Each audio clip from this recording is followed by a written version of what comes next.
तो चलिए शुरू करते हैं जोसेफ मर्फी की किताब the power of your subconscious mind से, जहां पर ये किताब खास आपके लिए लिखी गई है।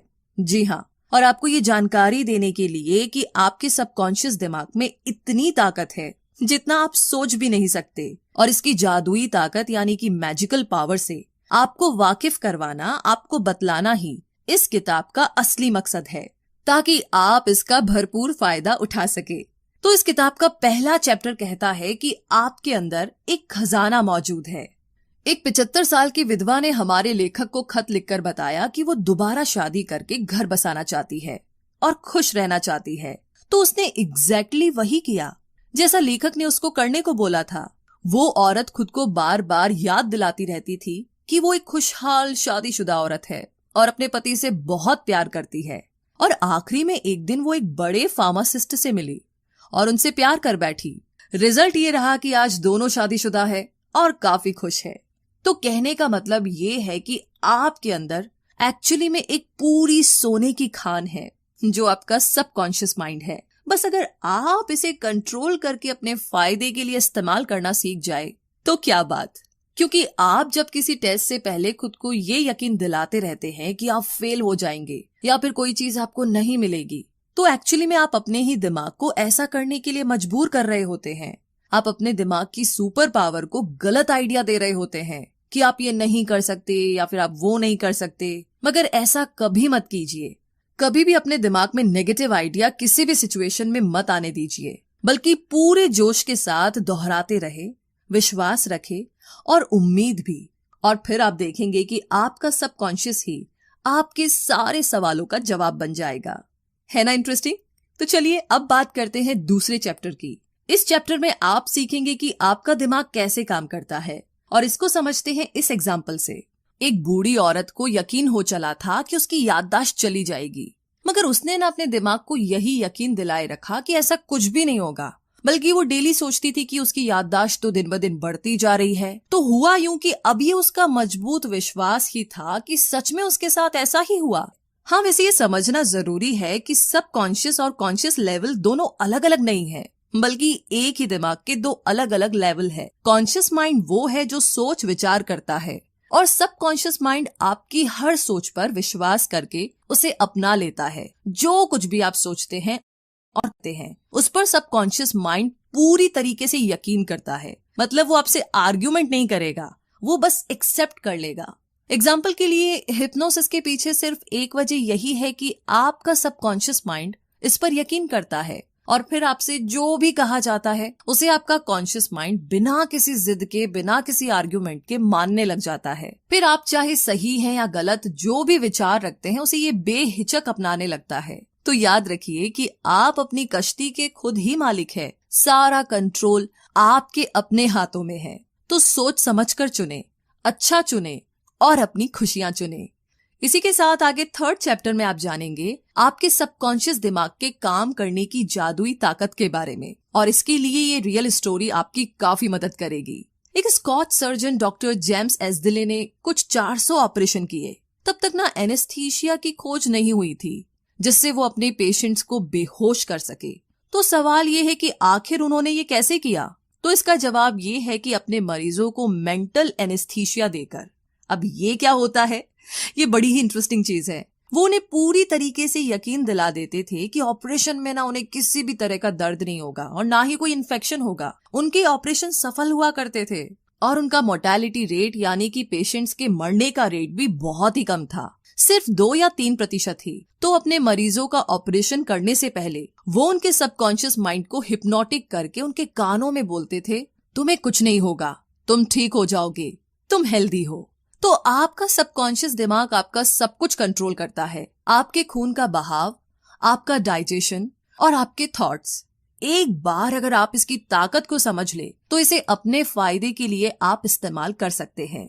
जब आप नेगेटिव सोचते हैं तो आपकी डिस्ट्रक्टिव इमोशन होती है जिसे अपने दिमाग से निकालना बहुत जरूरी होता है, वरना आपकी बॉडी में अल्सर, हार्ट प्रॉब्लम, एंजाइटी या मेंटल इलनेस जैसी प्रॉब्लम्स होना शुरू हो जाएगी। अपने दिमाग में उठने वाले हर ख्याल पर गौर करें, क्योंकि वही फिर आपकी एक्शन बनने लगते हैं। क्योंकि जब भी आप सोचते हैं और जो कुछ भी सोचते हैं आपका सबकॉन्शियस माइंड उस पर रिएक्ट करता है। तो जब भी आप सोए उससे पहले मन में एक इरादा करें, एक टारगेट चुने और खुद से ही कहे कि आप उसे पूरा करना चाहते हैं।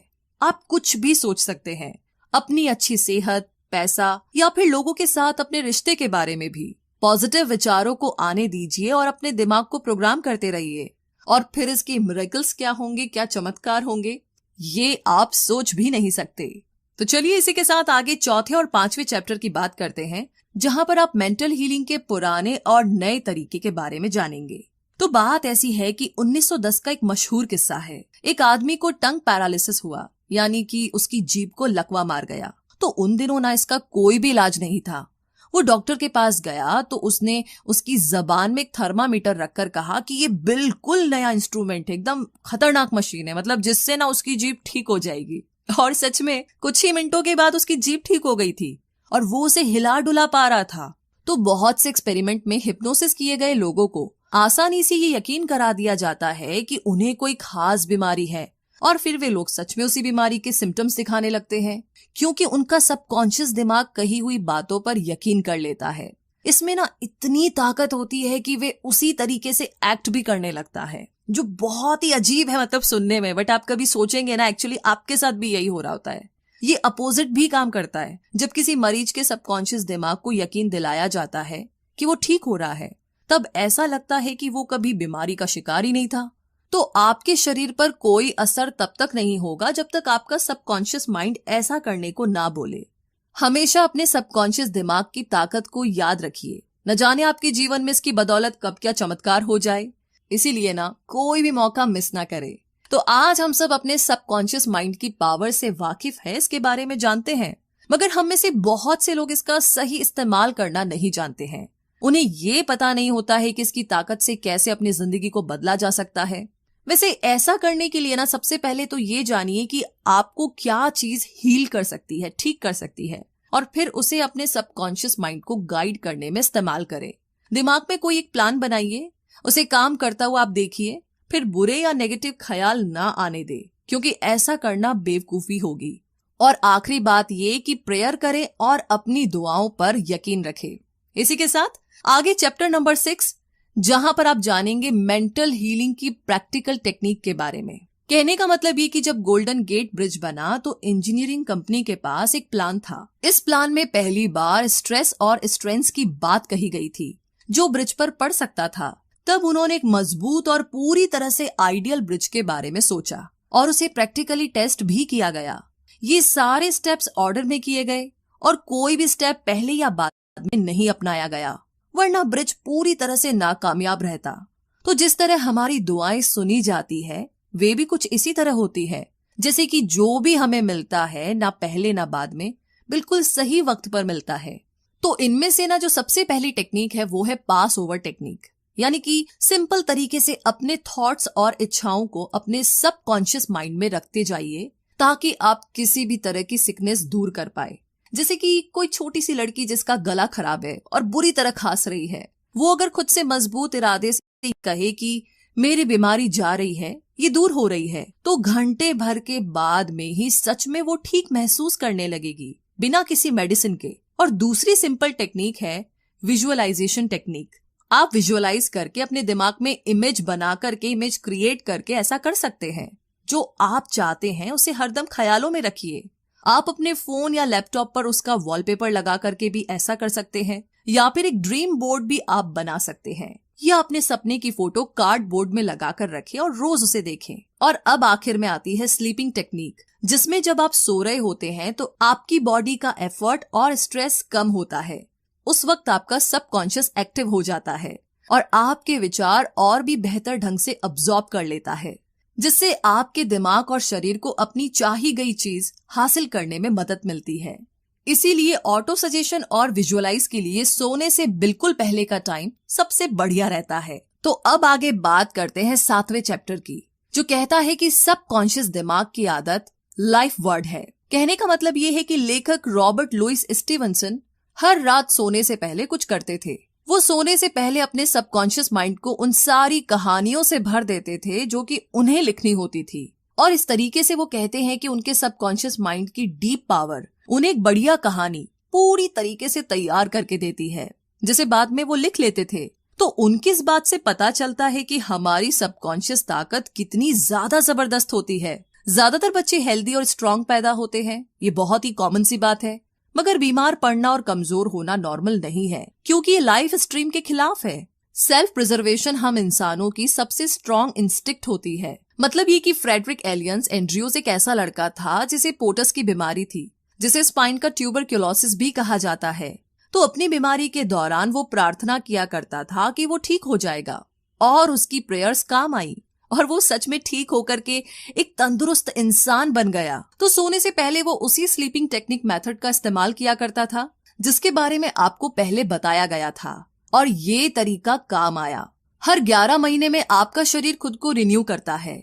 तो अपने नेगेटिव विचारों को पॉजिटिव में चेंज कीजिए, क्योंकि यही स्ट्रीम ऑफ लाइफ है कि हम हेल्दी रहे, स्ट्रांग बने और बिना किसी नेगेटिविटी, डर, एंजाइटी और जलन की भावना से दूर रहे, क्योंकि ये आपको बहुत सी बीमारियों का शिकार बनाती है। तो इन सब से बचने के लिए हमेशा पॉजिटिव सोचे। और आगे 8वां चैप्टर आपकी पूरी मदद करेगा कि जो भी रिजल्ट आप पाना चाहते हैं उन्हें कैसे पाया जाए। तो इसे हम इस कहानी से समझते हैं। एक बार एक मकान मालिक था जो बात पर लड़ रहा था, क्योंकि वो एक बॉयलर को ठीक करने के $200 मांग रहा था। मकान मालिक ने कहा कि ये तो बहुत ज्यादा रकम है। इस पर रिपेयरमैन ने जवाब दिया कि वो मिसिंग पीस के तो सिर्फ $5 ही मांग रहा है, बाकी के $195 यानी कि $195 तो वो अपनी इस काम की नॉलेज होने की फीस ले रहा है। ठीक इसी तरीके से आपका सबकॉन्शियस माइंड भी बहुत होशियार है, जिसके पास आपके शरीर, मन और आत्मा की हर टाइप की तकलीफ और दुख दर्द को दूर करने के बहुत सारे तरीके हैं। हमारे फेल होने का एक जरूरी रीजन ये होता है कि हमारे अंदर मोटिवेशन और कॉन्फिडेंस की कमी होती है। क्योंकि जब लोग ध्यान लगा करके कोई प्रार्थना कर रहे होते हैं तो कई बार उन्हें उस पर इतना गहरा यकीन नहीं होता जितना कि होना चाहिए। उनके मन में नेगेटिव विचार चलते रहते हैं और यही वजह है कि उन्हें अपनी प्रार्थना का जवाब नहीं मिलता। इसीलिए अपने कॉन्शियस और सबकॉन्शियस के बीच में कॉन्फ्लिक्ट को दूर करने के लिए सोने से पहले स्लीपिंग टेक्निक का इस्तेमाल करें और अपने सपनों को पूरा होता देखें बार बार। और अब आगे बात करते हैं चैप्टर नंबर 9 और 10 की, जहां पर आप जानेंगे कि अपने सबकॉन्शियस की पावर को पैसे और अपने अमीर होने के लिए कैसे इस्तेमाल करें। तो यहाँ पर लेखक का एक दोस्त सालाना $75,000 कमाता है, यानी लगभग 55 लाख रुपए। तो वो एक बार दुनिया घूमने के लिए 9 महीने की लंबी छुट्टी लेकर एक क्रूज पर गया। उसने खूब पैसे उड़ाए, मजे किए, और जब वो वापस काम पर लौटा तो उसने कुछ महसूस किया कि उसके कई साथी जो कि उससे बिजनेस के बारे में ज्यादा जानते थे और इवन बेहतर काम कर सकते थे, लेकिन वो सारे उससे छोटी पोजीशन में ही रह गए थे, और इतना ही नहीं, कम सैलरी भी लेते थे। अब ऐसा क्यों था? क्योंकि उन सबको ना तो अपने सबकॉन्शियस की पावर के बारे में कोई नॉलेज थी और ना ही कोई इंटरेस्ट, और इसीलिए उनके कोई बड़े सपने भी नहीं थे। तो ऐसे लोग एक तरह से क्रिएटिविटी से भी कोसों दूर रहते हैं। सच तो ये है कि कोई भी रातों रात अमीर नहीं बनता, सिर्फ सोचने भर से। इसके लिए आपको सबकॉन्शियस माइंड में कुछ नए आइडियाज सोचने होंगे, इसे मोटिवेट करना पड़ेगा, तभी तो ये आपको अमीर बनने में आपकी मदद कर पाएगा। इसे हमेशा मोटिवेशन देते रहिए कि आप अमीर हैं, आप प्रॉफिट कमा रहे हैं, और आपका सबकॉन्शियस जो नए थॉट्स आपको देगा उन पर काम करना शुरू कर दीजिए। जो भी आप कहे उस पर पूरी तरीके से यकीन कीजिए, क्योंकि आपका सबकॉन्शियस तभी उन आइडियाज को एक्सेप्ट करेगा जब आप अपने कॉन्शियस माइंड में भी उन्हें एक्सेप्ट करेंगे। अगर आपको ज्यादा पैसा कमाने की चाहत नहीं है तो फेल होने की राह में यही पहला कदम होगा। सबसे पहले तो ये विचार दिलो दिमाग से निकाल दीजिए कि पैसा सब बुराइयों की जड़ है, क्योंकि जब आप इसे बुराई मानकर नफरत ही करेंगे तो भला इसे कैसे अपनी तरफ अट्रैक्ट कर सकते हैं। पैसे से नफरत करेंगे तो आपके हाथ में कुछ नहीं लगने वाला। इसके बदले पैसे को अपना सबसे बड़ा दोस्त समझकर इसे प्यार करें, अपने अमीर होने पर यकीन रखें। जो लोग पैसे की बुराई करते हैं अक्सर वही किसी न किसी फाइनेंशियल परेशानी से गुजर रहे होते हैं। जो ऐसा सोचता है कि उसके दोस्त जब उससे ज्यादा कमाते हैं और आगे निकल चुके होते हैं तो ऐसे लोग जल भुन करके खाक हो जाते हैं। उनका दिमाग ना नेगेटिव विचारों से भर जाता है। जिस चीज के लिए वो प्रे कर रहे होते हैं अब उसी को कोस रहे होते हैं। तो पैसे की ताकत बड़ी है, मगर इसे भगवान ना बनाए। पैसा तो बस सफल होने की एक निशानी है, लेकिन असली खजाना तो आपके दिमाग में छुपा है, जो आपके विचार है, आपके थॉट्स है। और इसीलिए पैसे की कभी भी बुराई ना करे। आगे चैप्टर नंबर 11 और 12 में आप जानेंगे कि आपका सबकॉन्शियस माइंड आपकी सफलता का साथी है। और अब जानिए कि साइंटिस्ट किस तरीके से इसका इस्तेमाल करते हैं। तो सफल होने के लिए 3 खास स्टेप्स है। पहला स्टेप, अपने पसंद की चीजें कीजिए जिनसे आपको खुशी मिलती है। अगर आपको पता नहीं है वो क्या है तो उसे जानने के लिए पूरे दिल से प्रार्थना कीजिए।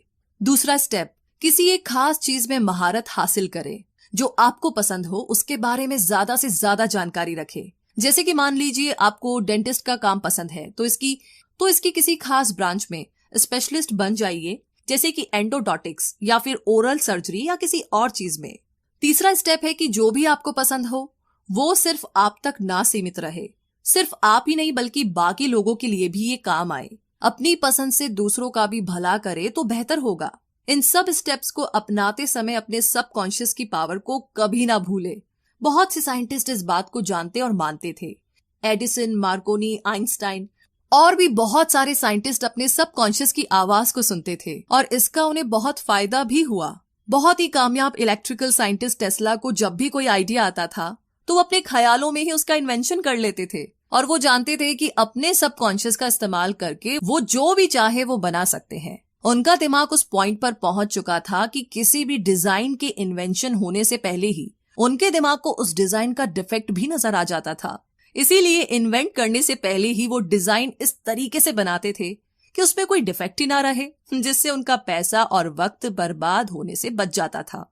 और अब आगे बात करते हैं चैप्टर नंबर 13वें, 14वें और 15वें के बारे में, जहां पर आप जानेंगे आपके सबकॉन्शियस और नींद, मैरिटल प्रॉब्लम्स और खुशियों के बारे में। मतलब ये कि एक ऐसी टेक्निक है जिसे मैं पर्सनली तब फॉलो करती हूँ जब अगले दिन मुझे कोई काम होता है और मुझे ना मन में डर रहता है कि मैं टाइम पर उठ नहीं पाऊंगी। तो मैं दिमाग में सोचती रहती हूँ और खुद को यकीन दिलाती हूँ मैं सुबह टाइम पर उठ जाऊंगी और वो जो काम है उसे पूरा भी कर लूंगी और सब कुछ एकदम ठीक ठाक हो जाएगा। तो इस तरीके से मैं सोचती रहती हूँ जब तक मेरे सबकॉन्शियस माइंड में ये बात पूरी तरह से बैठ नहीं जाती। और फिर दूसरे दिन मैं एकदम टाइम पर उठ जाती हूँ, बल्कि मैं कहूंगी कि मैं 10 या 15 मिनट पहले ही उठ जाती हूँ।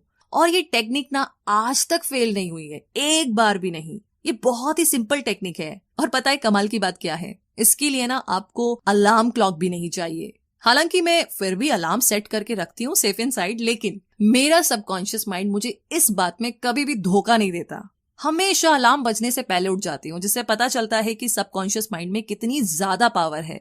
गाइडेंस का मतलब हमेशा किसी चीज से या पैसे की मदद से नहीं होता। आप जागे हुए हो तभी आपको गाइडेंस मिल सकती है। कई बार आपके सपने भी आपको गाइडेंस देते हैं। अपने सबकॉन्शियस की पावर को कभी भी अनदेखा ना करें। इससे ना सिर्फ आपकी हेल्थ पर बुरा असर पड़ सकता है बल्कि आपकी शादीशुदा जिंदगी पर भी। किसी के साथ जिंदगी भर का सफर निभाने के लिए आपका रिश्ता स्पिरिचुअल होना भी जरूरी है।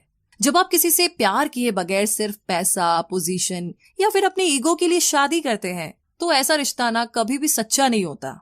ऐसे रिश्ते लंबे टाइम तक नहीं टिक पाते, क्योंकि शादी का बंधन किसी भी चीज से ज्यादा स्पिरिचुअल होना चाहिए, जहां दोनों पार्टनर के दिल एक साथ धड़कते हो, जहां वो एक होकर जिंदगी के सफर में कदम रख सके। वैसे आजकल लोगों का मानना है कि शादी हर प्रॉब्लम का जवाब है, लेकिन एक्चुअली में ऐसा नहीं है। किसी को अपनाने से पहले आपको इसके लिए पूरी तरह तैयार होना पड़ेगा। अगर आप ही खुश नहीं हैं तो अपने पार्टनर को आप कैसे खुश रख पाएंगे? अपने पार्टनर से ये उम्मीद मत कीजिए कि वो आपको हर खुशी देगा। खुद को खुश रखना आपकी अपनी जिम्मेदारी है, ना कि किसी और की। अपने सबकॉन्शियस को यकीन दिलाइए कि आप अधूरे नहीं हैं, अपने आप में पूरे हैं, परफेक्ट है। तभी तो आप किसी और से प्यार कर पाएंगे और शादी की जिम्मेदारी उठा पाएंगे। अपनी शादीशुदा जिंदगी में गलतियों को दोहराना एक बहुत ही बड़ी निशानी है कि आपके मन में नेगेटिव विचार भरे हुए हैं। आपका सबकॉन्शियस माइंड भी इन्हीं नेगेटिव विचारों को अपना रहा है। अगर गलती हो गई है तो उसे स्वीकार करके आगे बढ़ जाए, उसे ना पकड़ कर मत बैठिए। मतलब कई लोग तो महीनों सालों तक एकदम दिल पर बोझा लिए बैठे रहते हैं, इसने मुझे ऐसा कहा वैसा कहा। अपने साथी और अपनी शादी में यकीन रखिए ताकि आपका सबकॉन्शियस भी यही माने। हमेशा एक बात याद रखिए कि शादीशुदा जिंदगी में परेशानियां आना बहुत ही कॉमन बात है और इसके लिए एक्सपर्ट की सलाह लेने में कोई बुराई नहीं है। अपने रिश्तेदारों के पास जाने से पहले उस इंसान के पास जाइए जो इसका एक्सपर्ट है।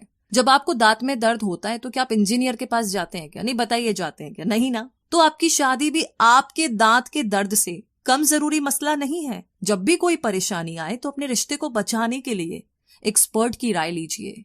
अपने पार्टनर और एक्सपर्ट के अलावा किसी भी तीसरे के साथ कभी भी अपनी मैरिटल प्रॉब्लम को डिस्कस ना करें। आपकी खुशियां सिर्फ आपके हाथ में है। अगर आप यही सोचते रहेंगे कि आपकी शादी तो टूटने की कगार पर है, तो जानते हैं क्या होगा? एक दिन ना ये सच में टूट सकता है। कोई नहीं बचा सकता, भगवान भी नहीं।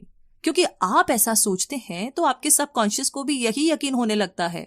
जब आप खुशियों की जगह नेगेटिव सोचेंगे तो खुशियां कहां से पाएंगे? अब सवाल ये है कि खुशियां कैसे चुनी जाए।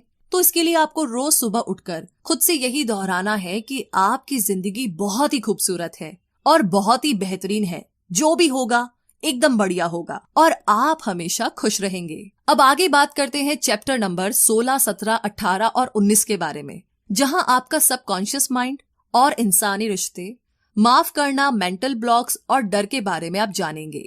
तो यहाँ पर ऑस्ट्रेलिया के सिगमंड फ्रॉइड, जो कि साइको एनालिसिस के फाउंडर है, वो कहते हैं कि जब भी किसी को अंदर से प्यार नहीं होता ना, तो उसकी आत्मा धीरे धीरे करके मर जाती है। यही बात गुडविल, रिस्पेक्ट और अंडरस्टैंडिंग के साथ भी है, क्योंकि जब आप दिल में नफरत पालते हैं तो अपनी आत्मा और दिमाग को किसी कैदी की तरह हमेशा के लिए बांध लेते हैं। जितना हो सके सबका भला सोचिए और कोशिश कीजिए कि किसी को भी नुकसान ना पहुंचे। नफरत करने वाले इंसान का हाल वही है जो कि जहर पीता है और सोचता है कि उसे कुछ नहीं होगा। ये ना एकदम पागलपन है ना? तो आप क्यों दूसरों को धोखा देते हैं, हर्ट करते हैं, उन्हें दुख देते हैं, जब आपको पता है कि ऐसा करने से आपके दिमाग में भी जहर भर जाएगा, आपका खुद का नुकसान होगा। लोगों को रिस्पेक्ट दीजिए और उनसे हमेशा अच्छे से पेश आइए। जैसा आप खुद के लिए चाहते हैं वैसा व्यवहार दूसरों से कीजिए। आप दूसरों के बारे में क्या सोचते हैं ये सिर्फ आपके हाथ में है, औरों के हाथ में नहीं। अब आप कहेंगे कि और हमें कोई बेवजह तंग कर रहा है तो क्या? तो जब आपको कोई तंग करने की कोशिश करता है तो ये आपके हाथ में है कि आप क्या रिएक्शन देंगे, कैसे रिएक्ट करेंगे। दूसरों की हरकतों से आप क्या महसूस करते हैं ये भी सिर्फ आपके हाथ में है। अब आप चाहे तो उस बात से चिढ़कर के, गुस्सा होकर के पूरा दिन खराब कर लीजिए, घर में सबका मूड खराब कर दीजिए, या फिर उनकी बातों को इग्नोर करना सीख जाइए, उन्हें माफ करना सीख जाइए। एक्चुअली में ये ज्यादा बेस्ट है, क्योंकि लोगों को माफ करना दिमाग के लिए नेगेटिव विचारों के अगेंस्ट एक एंटीडोट की तरह काम करता है। जब आप लोगों को माफ करते हैं तो आपकी आत्मा एक शांति और सुकून से भर जाती है और एक तरह से लोगों को माफ करके आप लाइफ को पे बैक भी करते हैं, क्योंकि जिंदगी हमेशा आपको मौके देती है। जब कभी गलती से आपकी उंगली कट जाती है या पैर पर चोट लग जाती है तो आपका सबकॉन्शियस भी कुछ इसी तरीके से आपको माफ करता है। कोई बात नहीं यार, हो गया जो हो गया, और फिर वो उस चोट को हील करता है, यानी कि उसे ठीक करता है। तो एक आदमी था जो दिन रात इतनी मेहनत करता था कि एक दिन उसे हार्ट प्रॉब्लम हो गई। उस आदमी ने अपने बच्चों के साथ कभी मुश्किल से ही टाइम बिताया था। तो हमारे लेखक ने उससे बात की और उसने उस आदमी को समझाया कि उसके ऐसा करने की वजह यही है कि उसे अपने बच्चों को वक्त ना देने का दुख अंदर ही अंदर खाए जा रहा था और दिन रात कड़ी मेहनत करके वो एक तरह से खुद को सजा दे रहा था। उसे खुद को माफ करना सीखना होगा, तभी तो वो खुश रह पाएगा। हम इंसान ना आदत से बहुत लाचार होते हैं। बुरी आदत और अच्छी आदत के बीच में सिर्फ एक चुनाव का फर्क होता है, सिर्फ उसे चूज करने का। आप क्या चूज करते हैं ये आपकी मर्जी है। चाहे तो आप बुरी हैबिट अपनाएं या अच्छी हैबिट, ये सब आपके हाथ में है। बुरी आदत को दूर करने के लिए उसे इग्नोर ना करें, एडमिट करें कि वो आपकी बुरी आदत है और उसे दूर करना है। बहुत से शराबी जिंदगी भर शराब नहीं छोड़ पाते क्योंकि वो मानते ही नहीं है कि वो शराबी है। पहली बात तो उन्हें ये मानने में शर्म आती है कि वो शराबी है और पछतावा होता है, फिर उनके ईगो को ठेस पहुंचती है और रिजल्ट यही कि कभी भी वो इससे छुटकारा नहीं पा सकते। तो कोई भी आदत अपनाने के लिए पहले खुद को तैयार करना होगा। जब आप इस पॉइंट पर आ जाए कि आपको अपनी कोई बुरी आदत छोड़नी ही छोड़नी है, तो खुद की पीठ को थपथपाए, क्योंकि आपने आधा किला तो वहीं फतेह कर लिया है। अब अपने सबकॉन्शियस को कंट्रोल करने की राह में पहला रोड़ा है आपका डर। इसे दूर करने के लिए आप वही कीजिए जिसे करने से आपको सबसे ज्यादा डर लगता है। बहुत बहुत बहुत मुश्किल है, लेकिन करके तो देखिए। एक बार एक लेडी ना एक ऑडिशन देने पहुंची। हालांकि अपने स्टेज फोबिया की वजह से वो 3 बार पहले फेल हो चुकी थी। उसकी आवाज में जादू था, मगर उसकी नेगेटिव ख्याल उसके सबकॉन्शियस पर जमे हुए थे और इसीलिए हर बार स्टेज पर जाने के ख्याल से ही वो डर जाती थी। उसने इसका जो इलाज निकाला वो बहुत ही कमाल का था। वो खुद को दिन में 3 बार कमरे में बंद कर लेती थी। एक चेयर पर बैठ करके रिलैक्स होकर के वो अपनी आंखों को बंद कर लेती थी। फिर वो खुद में दोहराया करती कि उसके पास गजब की आवाज है जिसकी बदौलत वो किसी का भी दिल जीत सकती है। वो खुद से 10-10 बार कहती थी कि अब उसे स्टेज पर डर नहीं लगता। तो जिस दिन उसका ऑडिशन था, उसकी एक रात सोने से पहले उसने ये टेक्निक दोहराई और कमाल की बात ये है कि ये टेक्निक काम कर गई। वो ऑडिशन देने के लिए स्टेज पर चढ़ी और बहुत ही खूबसूरती से उसने गाना गाया और लोगों पर अपनी आवाज का जादू चला दिया। इस एग्जैक्टली मेरे साथ भी कुछ ऐसा ही हुआ था। इसी के साथ अब आगे आखिरी चैप्टर 20वें चैप्टर की तरफ बढ़ते हैं, जहां पर जवां दिल कैसे बने रहे हमेशा, इसके बारे में आप जानेंगे। तो लेखक के एक पड़ोसी को रिटायरमेंट इसलिए लेनी पड़ी क्योंकि वो 65 साल के हो गए थे। उस आदमी ने लेखक को कहा कि उसके लिए रिटायरमेंट किंडरगार्टन से फर्स्ट ग्रेड में जाने जैसा है। उसके लिए ये जिंदगी और विजडम की राह में एक और कदम रखने जैसा है। उसका सोचना कितना सही है। हमें उम्र को इसी तरह लेना चाहिए। उम्र का मतलब सिर्फ सालों का पड़ाव तय करना नहीं है, बल्कि एक्सपीरियंस और समझदारी के अलग अलग पड़ावों से गुजरना है। और यही मरते दम तक चलना चाहिए कि हम जिंदगी का भरपूर फायदा उठाते रहे। 65 से 95 साल की उम्र के बहुत से साइंटिस्ट ने यही किया है। उन्होंने जिंदगी को भरपूर जिया, अनुभव लिए और बहुत कुछ सीखा। जिन्हें मरने से और बूढ़ा होने से डर लगता है, उनके अक्सर ऑर्गन फेल हो जाते हैं और वो उम्र के नेचुरल प्रोसेस को समझना नहीं चाहते, इसीलिए मरने से डरते हैं। जब डर उन पर हावी हो जाता है तो उनके सबकॉन्शियस में नेगेटिव विचार जमा होने लगते हैं, जो अपने साथ बहुत सी बीमारियां लाते हैं। तो इसी के साथ ये समरी यहीं पर समाप्त होती है। एंड आई एम श्योर इसे सुनने के बाद में आप काफी अच्छा फील कर रहे हैं और आप सोच रहे हैं, प्लानिंग कर रहे हैं कि कौन कौन सी चीजों पर, कौन कौन सी गोल्स पर काम किया जा सकता है, इमेजिन करके, टेक्निक्स अप्लाई करके। इन सभी के लिए आपको ऑल द वेरी बेस्ट। अपने ऊपर भरोसा रखिए और हम आपके साथ हैं ना, तो टेंशन की क्या बात है। ऐसा कंटेंट आपको मिलता रहेगा, डोंट वरी। वैसे रिव्यू सेक्शन में जरूर लिख करके बताइएगा कि आपको ये समरी कैसी लगी। जय हिंद।